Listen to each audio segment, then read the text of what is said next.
ہوتی ہے۔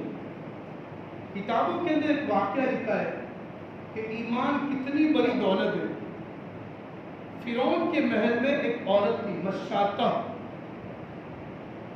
وہ فرعون کی بیوی اور ان کے بچوں کے بالوں کو سنوارتی، اور فرعون نے انا ربکم الاعلی کا دعویٰ کیا، خدائی کا دعویٰ اس نے کیا۔ اس کے محل کے اندر کام کرنے والی عورت وہ ان کے بچوں کے بالوں کو سنوار رہی تھی، تو بالوں کو سنوارتے سنوارتے کنگا ہاتھ سے گرا، تو اٹھا کے اس نے کہا ہے موسیٰ کے رب، یہ لفظ بیٹی نے سن لیا، کہا تم میرے ابا کو خدا نہیں مانتی؟ کہ نہیں۔ اور اس زمانے کے اندر یہ صفت تھی کہ آدمی جھوٹ نہیں بولتا، جھوٹ بہت بڑا عیب ہے، بہت بڑا گناہ ہے۔ اس زمانے کے غیر مسلمان بھی اور مسلمان بھی جھوٹ عیب سمجھتے تھے، اس لیے مر جاتے لیکن جھوٹ نہیں بولتے تھے۔ تو کہا ایمان میں اللہ پر لائی موسیٰ کے رب۔ اچھا، تو یہ بات انہوں نے اپنے ابا کو جا کر بتا دی کہ تمہارے محل کے اندر کام کرنے والی عورت بھی تمہیں خدا نہیں مانتی، تو تمہاری خدائی کا دعویٰ کیسا؟ فرعون نے اس عورت کو بلایا بڑے دربار میں اور کہا کہ کیا تم مجھے خدا نہیں مانتی؟ کہ نہیں۔ تو برابر سوچ لیا، دیکھ لیا۔ ایمان ایسی چیز ہوتی ہے جب دلوں میں بستی ہے نا، تو تقابل مال کا آتا ہے تو مال چھوڑ دیتے لیکن ایمان نہیں جانے دیتے۔ جان کا تقابل ایمان کے ساتھ ہوتا ہے تو جان دیتے تھے لیکن ایمان نہیں چھوڑتے، اس پر محنت کی جاتی ہے۔ تو اس نے کیا کیا، فرعون نے بڑے دربار میں اس عورت کو زمین پر لیٹا دیا اور ہاتھ اور پاؤں میں بڑے بڑے کیلے جڑ دیے تاکہ ہل نہ سکے۔ پھر کہا کہ ایمان کا سودا کر دے، کہ ایمان کا سودا نہیں ہو سکتا۔ فرمایا جان جائے گی، جائے تو جانے دو، ایمان کا سودا نہیں کروں گی میں۔ فرعون کو پتا تھا کہ اس کی 2 سال ایک بچی ہے، اس کو لایا گیا، ماں کے سینے پر اس کو رکھ دیا،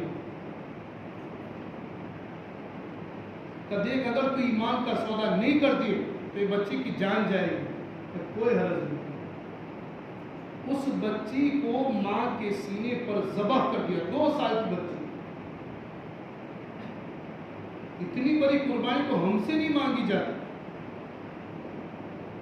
اب وہ بچی کا خون ماں کے سینے پر بہ رہا ہے، اس ماں کے دل پر کیا گزرتی؟ ذبح کیا، ایمان کا سودا نہیں کیا۔ پھر اس زمانے کے اندر دشمنوں کو سزا دینے کے لیے بڑے بڑے سانپ، بڑے بڑے بچھو پالے جاتے،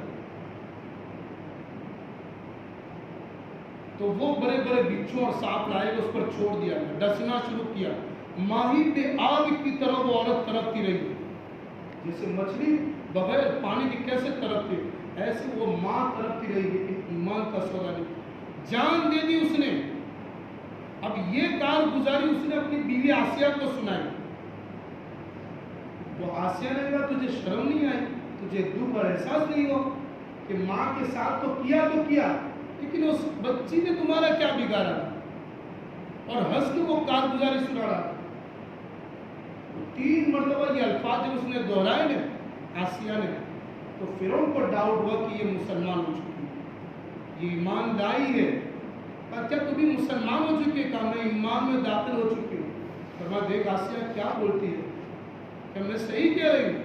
اس نے کئی دفعہ پوچھا، جب بات کھل گئی تو بڑے غصے میں آیا، دربار لگایا، کہا کہ ایک عورت کے ساتھ بھی ایسا معاملہ کرنا ہے جس کو میں نے لاکھوں میں ایک چنا تھا۔ اس کو بڑے دربار میں لایا گیا حضرت آسیہ کو، اور جب لایا گیا اور فرمایا دیکھ آسیہ یہ محل دیکھ لے، یہ حشم خدم دیکھ لے، یہ نوکر چاکر دیکھ لے، یہ پولیس دیکھ لے، یہ تیری ساری سہولت کی چیزیں دیکھ لے، تیرے آنکھوں کے اشاروں پر یہ کام ہوتا تھا۔ فرمایا کہ ابھی بھی ہے ایمان کا سودا کر دے، یہ سب کچھ میں قربان کرتی ہوں، ایمان کو نہیں چھوڑوں گی۔ یقین جانے کتابوں کے اندر یہ بات لکھی ہے کہ بڑے دربار میں حضرت آسیہ کے کپڑے اتارے گئے ایک مرد کو مرد کے سامنے ننگے ہوتے شرم آتی ہے، عورت ذات ہے، اس کے اندر حیا کا مادہ زیادہ ہوتا ہے، اور بڑے دربار میں حضرت آسیہ کو اس کے کپڑے اتارے گئے کہ ایمان کا سودا کرتے کہ نہیں کروں گی، اس کو بھی زمین پر لٹایا گیا، ہاتھ اور پاؤں میں کیلے گاڑ دیے گئے تاکہ ہل نہ سکے، کہ ایمان کا سودا کرتے کہ نہیں کروں گی، کہ دیکھ آسیہ یہ محل دیکھ لے، یہ تیرا ہی ہے سب کچھ، یہ مال، یہ دولت، یہ حکومت، سب کچھ اس نے قربان کیا صرف ایمان کی بنیاد پر، اور بڑی خوبصورت تھی۔ پھر ایمان کا سودا نہیں کیا، پھر ان کی چمڑی کو بلیڈوں کے ذریعے نکالا گیا، اوپر کی چمڑی کو۔ ہم کیا قربانی دے پائیں گے؟ صرف تھوڑی قربانی یہ دینی ہوتی ہے کہ اللہ کے دین کے خاطر جان نہیں دینی ہے، اس جان کو دین کے خاطر کھپانا ہے، اور وہ بھی اللہ کے لیے ہماری آخرت سنور جائے۔ اس آسیہ نے بلیڈوں کے ذریعے پورے جسم کی چمڑی کو چھیلا گیا، اور اس پر ہوا بھی لگتی ہے تو درد ہوتا ہے، تو کہا ایمان کا سودا کر لے آسیہ کہ نہیں کروں گی۔ پھر کتابوں کے اندر لگا پیسی ہوئی مرچیں لائی گئی اور اس پر چھڑکا گیا، تڑپتے تڑپتے اس نے جان دے دی، ایمان کا سودا نہیں کیا۔ کتابوں کے اندر بات لکھی ہے کہ اللہ نے اس ایمان پر قربانی دینے پر اللہ تعالیٰ نے وہ مقام عطا فرمایا کہ جب حضرت خدیجہ رضی اللہ تعالیٰ عنہ کا انتقال ہوا تو اللہ کے نبی علیہ الصلوۃ والسلام نے فرمایا کہ میری بیویوں کو سلام کہہ دینا۔ فرمایا خدیجہ نے کہ آپ کی بیویاں کون؟